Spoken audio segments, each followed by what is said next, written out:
Olá, tudo bem com você? Começa agora a edição do TV Jornal desta quinta-feira, 25 de junho, com as principais notícias de Votuporanga e região. Seja muito bem-vindo, vamos conhecer os destaques da edição de hoje. Polícia investiga se ossada encontrada em Fernandópolis é de mulher desaparecida há 6 meses. Calendário oficial do licenciamento de veículos 2026 começa em julho. Saiba os cuidados ao deixar as crianças viajarem nas férias. Nutricionista dá dicas sobre como manter uma alimentação equilibrada e saudável durante o inverno. Isso e muito mais você confere a partir de agora no TV Jornal, que já está no ar.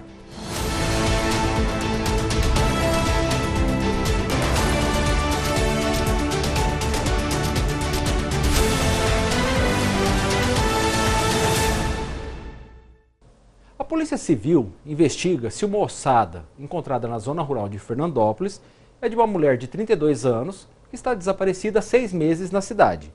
Priscila Carla Zacarias foi vista pela última vez em 23 de dezembro de 2025, após brigar com o marido. Segundo a Secretaria de Segurança Pública, a ossada foi localizada em 12 de fevereiro deste ano, próxima a documentos e pertences da mulher, após a Polícia Militar receber uma denúncia anônima. Amostras para exame de DNA foram coletadas e podem ajudar na identificação da vítima. O inquérito policial foi instaurado após a família de Priscila solicitar o registro de um boletim de ocorrência quando ela desapareceu. Quem tiver qualquer informação sobre o paradeiro da mulher pode entrar em contato com a polícia pelos telefones 190 ou 181. A notícia é do G1. Os proprietários de veículos devem ficar atentos. O Departamento Estadual de Trânsito de São Paulo inicia o calendário oficial do licenciamento 2026 agora no mês de julho, começando com os veículos de placas com finais 1 e 2. A forma mais rápida de licenciar é pelo portal do Detran, onde o serviço pode ser concluído em poucos minutos pelo site e também é possível verificar débitos, pagar multas pendentes, inclusive via Pix, e regularizar o licenciamento de anos anteriores. Para concluir o processo, é preciso quitar eventuais multas de trânsito e o IPVA, além de informar o número do Renavan e pagar a taxa de R$ 174,08. Também é possível pagar a taxa em bancos conveniados por internet banking, aplicativo ou caixa eletrônico. Lembrando que conduzir um veículo sem o licenciamento em dia é uma infração gravíssima pelo artigo 230 do Código de Trânsito Brasileiro. E por falar em dinheiro e cobranças, uma pesquisa realizada pelo Datafolha aponta uma redução no pessimismo dos brasileiros em relação ao desempenho da economia do país nos últimos meses. Vamos conferir os números e entender melhor esse cenário com Alan Alves.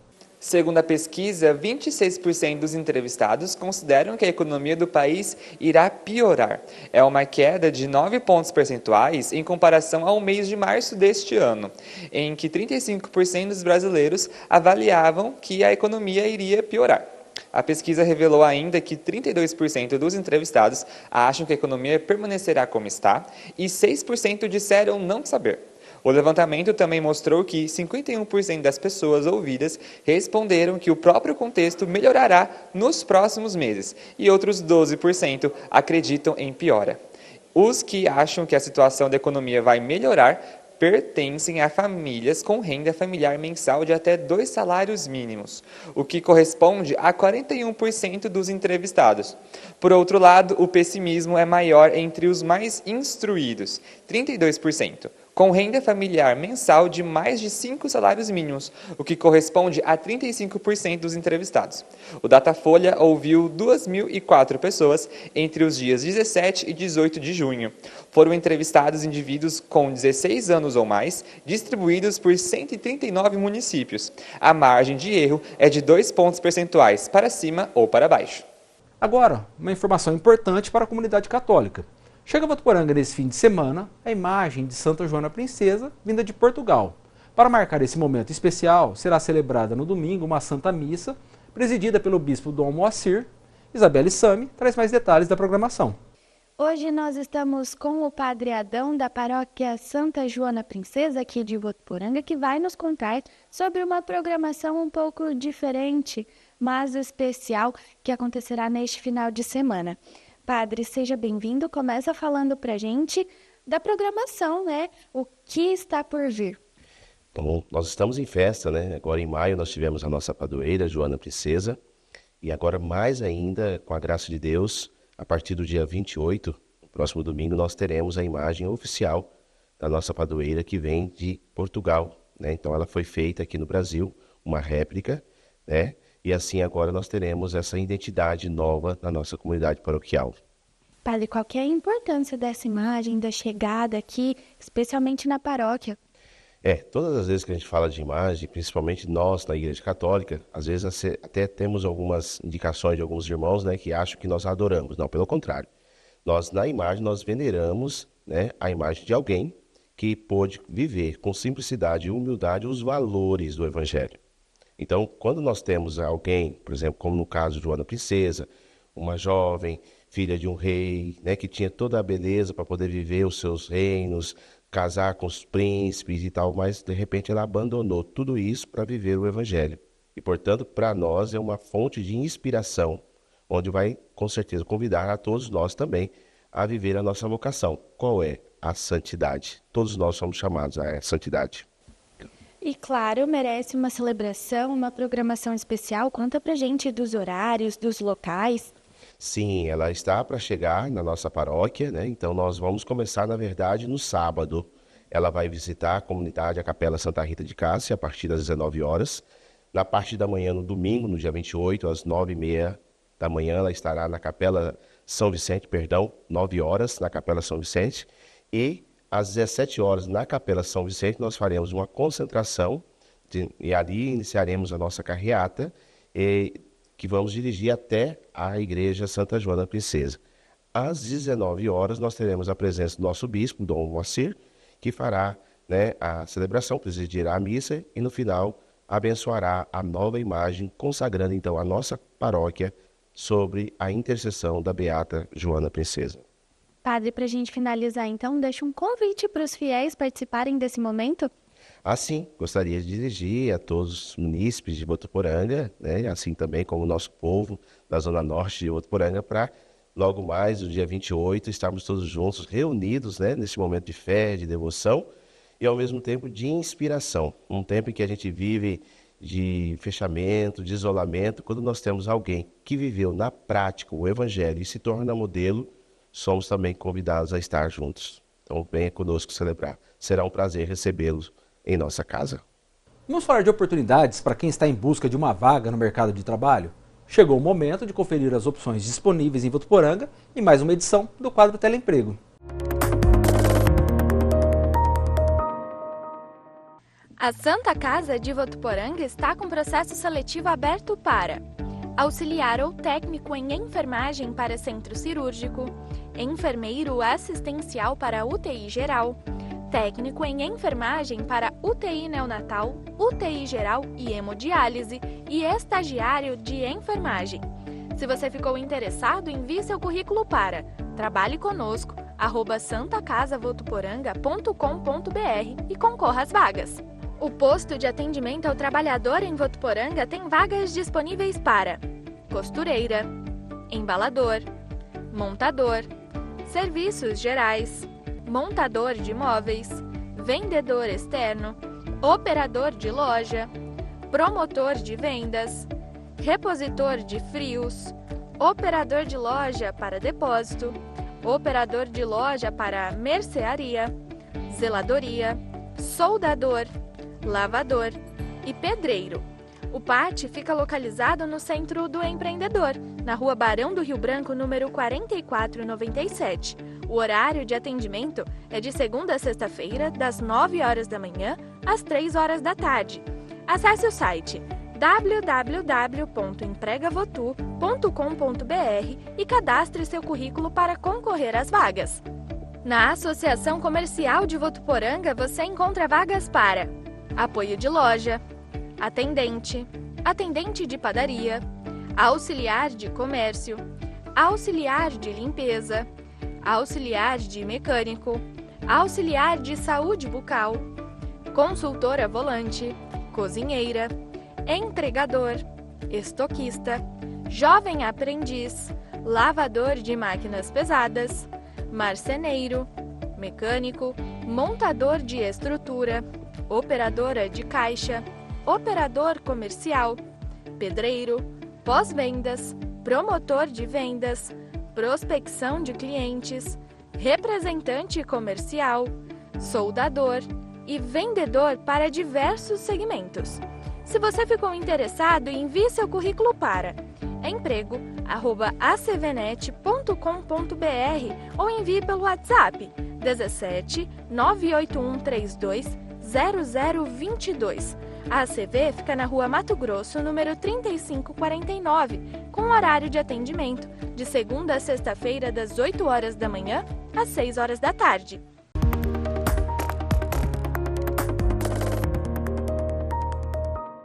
Aguarde um instante, faremos um rápido intervalo e já voltamos.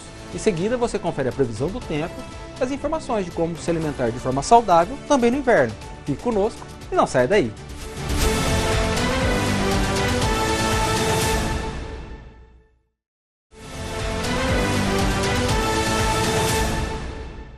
Estamos de volta com o segundo bloco do TV Jornal. Vamos saber agora como ficará o tempo em Votuporanga e região?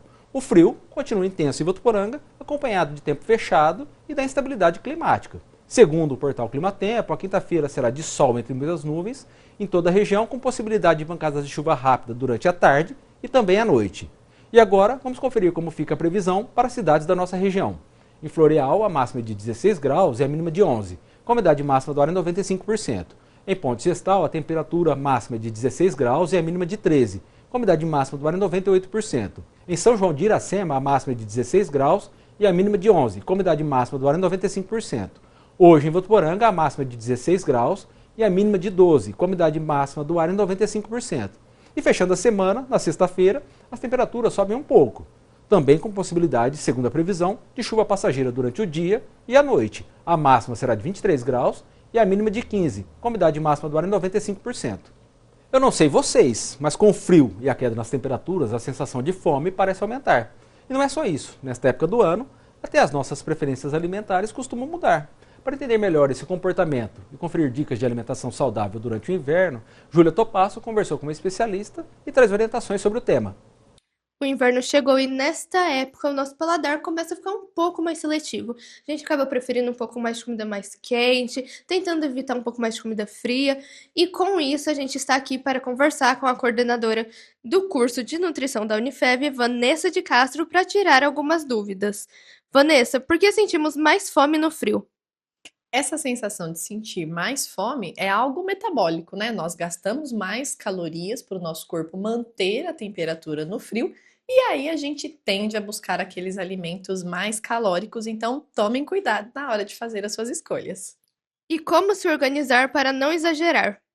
Nós temos que prestar atenção no que a gente está comendo, porque às vezes você está ali vendo um celular, assistindo um jogo ou com um grupo de amigos e você olha e fala, nossa, eu já comi tudo isso e nem percebi. Então pegue uma porção consciente do que você está pegando para comer.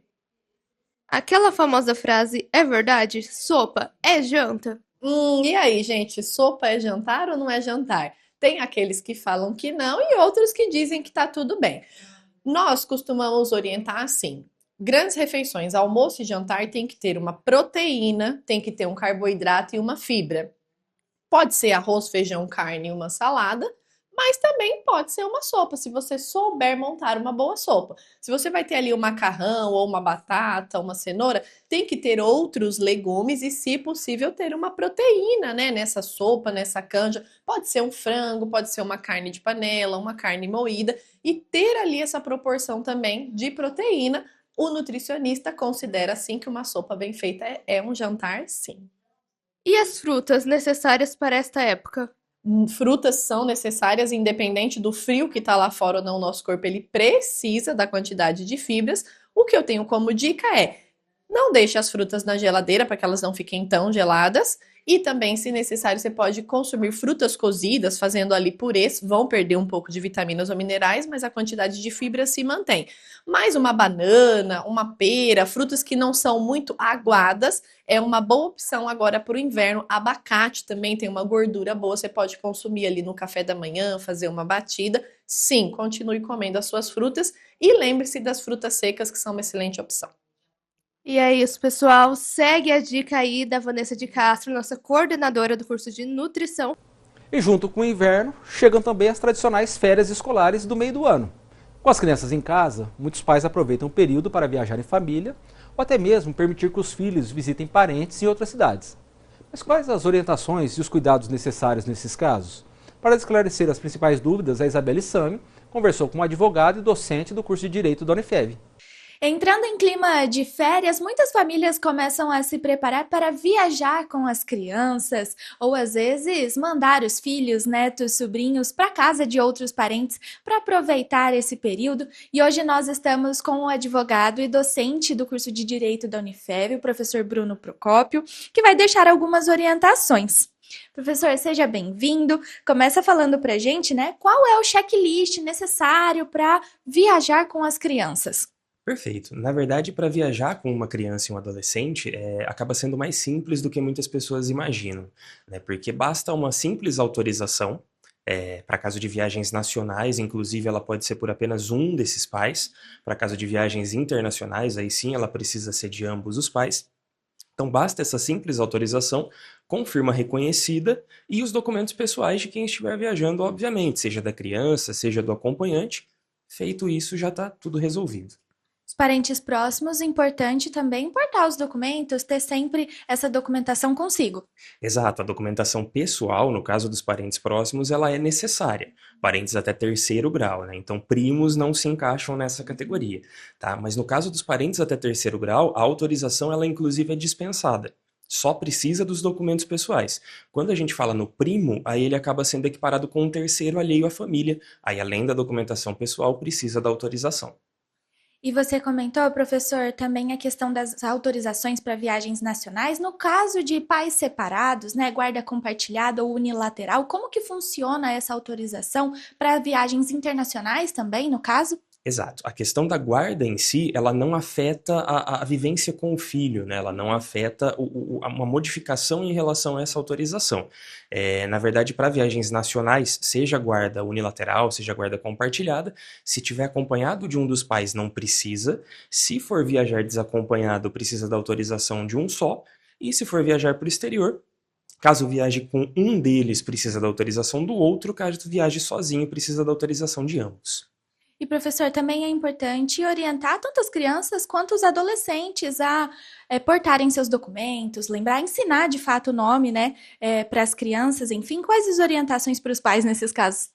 Com certeza, isso é extremamente relevante. Na verdade, aí a gente tem uma interpretação de que os pais eles precisam estar sempre atentos, né, em relação a esses documentos. Hoje em dia acaba sendo muito mais fácil por causa dos documentos eletrônicos, né? Então hoje é muito mais fácil, toda criança, todo adolescente acaba tendo aparelho celular, tranquilo, baixar ali o aplicativo do documento e a criança sempre portar.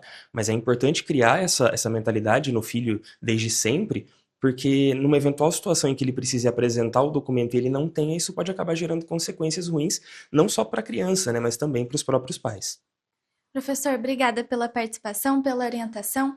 Então, pessoal, já fica aí as dicas para você que está se programando para viajar, tanto aqui no Brasil quanto para o exterior. Também já cria esse hábito, né, nas crianças, nos adolescentes aí da sua casa, de portarem seus documentos, lembrar onde está guardado, ensinar os nomes desses documentos para você ter uma viagem mais tranquila em família e poder curtir todo esse período de férias.